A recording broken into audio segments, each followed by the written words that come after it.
Almost a full year ago on my Create series, I ran a subathon of sorts for this channel. In the short and a few videos after posting that short, I said every subscriber and every comment would get a building dedicated to them in my Create world.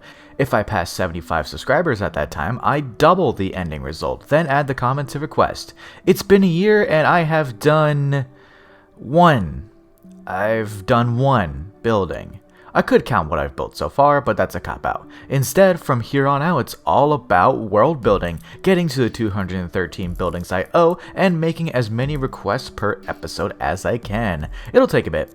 I am Bedrock Burger, your local building a friendship bridge kinda guy. If you liked the video, I'm on the road to 1,000 subscribers as I speak, only being less than 300 away. So, do your part to help a burger out. Now let's resume the Create nonsense. In the downtime between episodes, I usually just make random builds to enhance the world. I then forget entirely about them, but a few make it into the world. The first one I started with today was a new little lighthouse build. I'd build boats in this world eventually, as I do have Valkyrian skies in this pack, but first they needed a lighthouse to guide them into not crashing into my island home.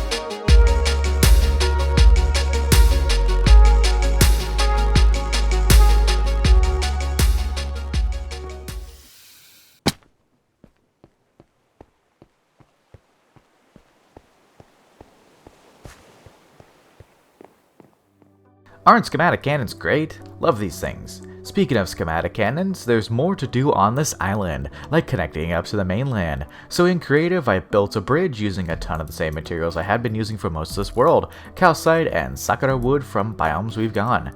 The issue was that I was running low on calcite, and it's surprisingly tough to find.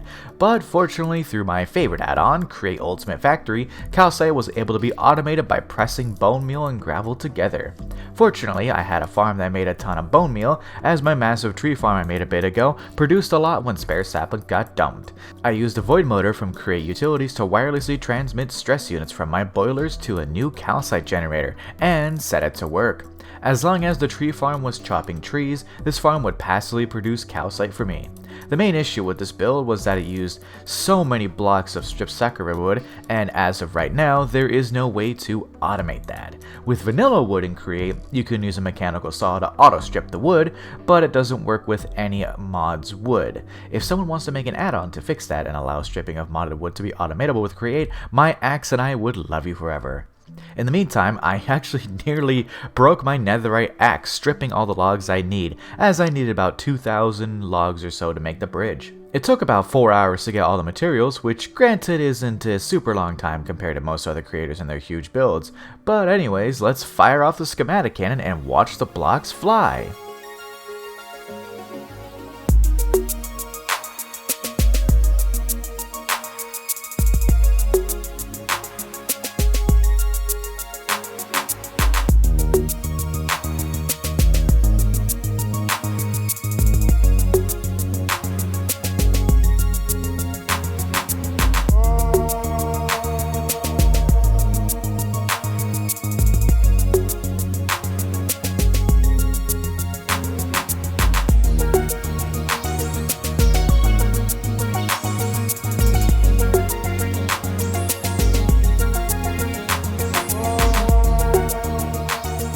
You may have noticed as the cannon was firing that some campfires and fluid tanks also got shot out. I did want the bridge to have a point where it was able to raise and lower, so I made the smallest possible steam engine to power an elevator pulley which would raise and lower the section.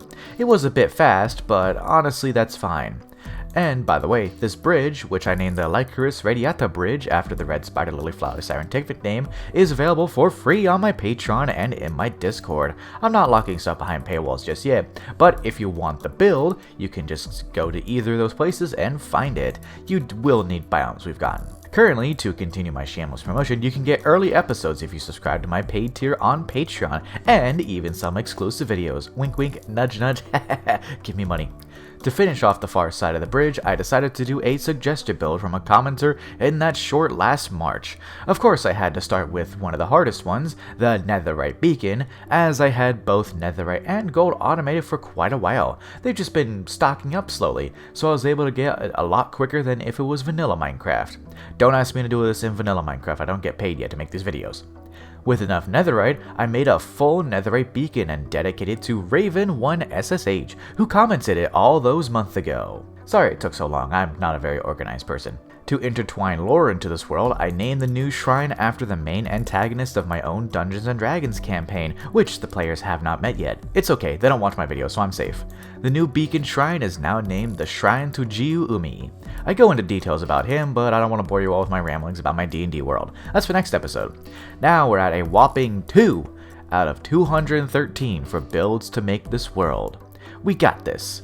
The next project for this video was another request from Atlas in my Discord. Atlas requested a cookie factory. It's a pretty similar story to the last build I did. Spent hours stripping logs, wait for calcite to be produced through my various calcite generators, you know the works. This factory has 3 different buildings, one for harvesting wheat, one for harvesting cocoa beans, and the third for all the machinery to make the cookies and deposit them into a barrel.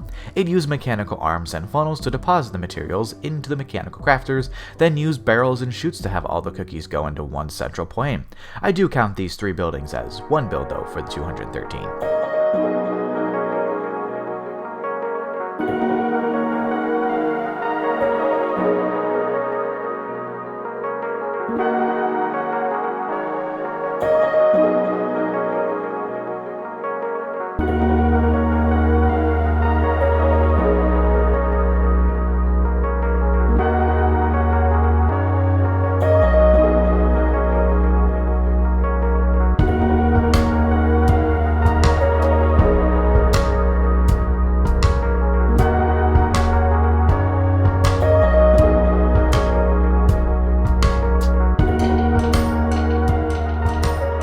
When I turned it all on after having planted enough seeds and cocoa beans, it ran into a pretty immediate problem. It worked, yes, but cocoa was being produced at a rate that was much higher than the wheat. I have overflow vaults, and after only an hour there was 7,000 cocoa beans versus only 100 wheat in the overflow. A bit of a problem, but a problem for future burger. Maybe I'll add a chocolate factory as a basement later? We'll see.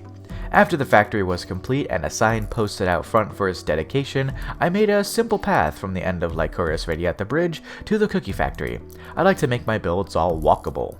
With this complete, it's time to wrap up the episode. If you enjoyed it, leave a good rating, or a bad rating, I don't control you. In the next episode, if I can get it done in a reasonable time, one of the largest builds I've ever made, which honestly isn't saying that much. Stay tuned for that in a few weeks. Thank you all for watching. Bedrock Burger, out.